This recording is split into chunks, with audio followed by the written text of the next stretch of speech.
Hello, I'm Ellen Phillips. I'm an actress from Cardiff. My name is Neil McWilliams. I'm an actor originally from Ireland but living in South Wales in Cardiff as well.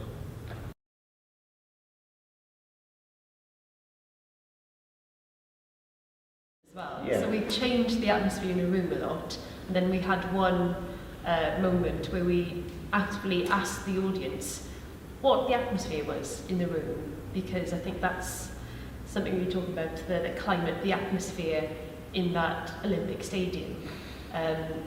You know, we talk about the weather all the time as British people. It's our polite, apologetic natures to talk about trivial stuff, but actually that can affect you a lot. So we would suggest atmospheres and then comedically act them out, and then we would ask for suggestions from the audience. We were breaking that fourth wall again. Sometimes people were really reticent and shy, sometimes they were shouting them out at us, but they exercised their power over us in the room. So we responded and changed instantly to their answers. Yeah, and we like that wordplay, that the idea that you can talk about a climate, meaning the weather, and we can use phrases to do with the weather, whether the atmosphere is close, the atmosphere is sticky, the atmosphere is hot, the atmosphere is cold, the atmosphere is frigid, the atmosphere is fragile, the atmosphere is electric, you know, and stormy, tight, you know, loose, balmy, you know, balmy, yeah, and all these phrases can be used not just to talk about meteorological, is that a word? It is now. Yeah, meteorological atmosphere, but a political atmosphere.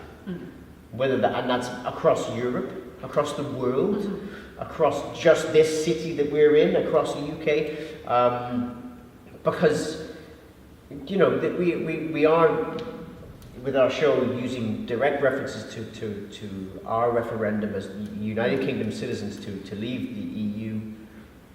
But there is a much wider scale political divide going on in the world where right and left, I think, are pulling apart and strengthening in numbers, and the divide really can be worldwide. You know, that you have political parties that you would never have thought would take seats or take office in places like America and Brazil, the Philippines, other places. In France, you know, huge numbers of right-wing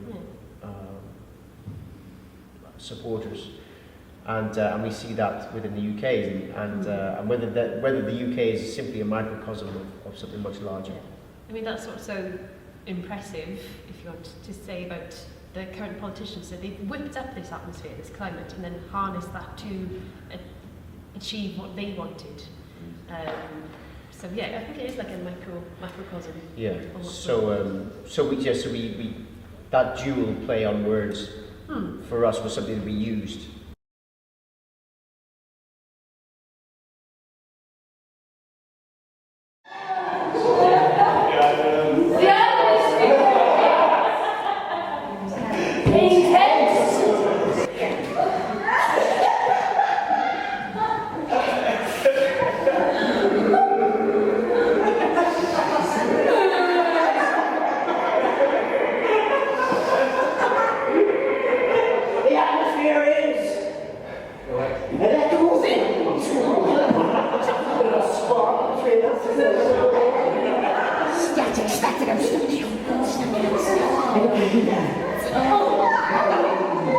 The atmosphere is loving.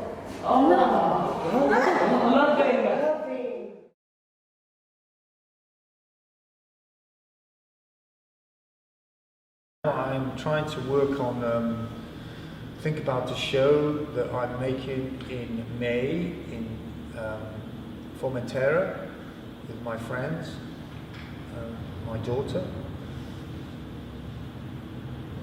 And the inspiration for it is also non-verbal. I don't want to start with a text. I'm trying to start with firstly, I don't know, accidentally I looked at Chagall, Marc Chagall's paintings, very well known and very difficult peculiar paintings, because Cubism and Modernism were exploding in the 20th century, from the First World War to the Second World War. But Chagall was painting these paintings full of symbols and colour and sort of optimism. And he drew on his Lithuanian past, and he also drew on his experience of both Christianity and the Hebrew tradition, Talmudic tradition, and also his love of being in love, to produce these kind of masterpieces where there's clearly a visual vocabulary, but there are no words, but we read into them. So we read into them the symbols. So I'm kind of trying to think about that, and also in conjunction, say, with Jung, who obviously splits from Freud and comes up with this very different theory of how we successfully develop as human beings via the symbolic quality of our lives at particular crisis points or developmental points. So, and Jung, as everybody knows, charts the role of symbols in all civilizations. So for me, symbols are non-verbal. They're roots into the verbal world, but if you don't read the symbol, then you miss something. You miss a bit of the story, if you like.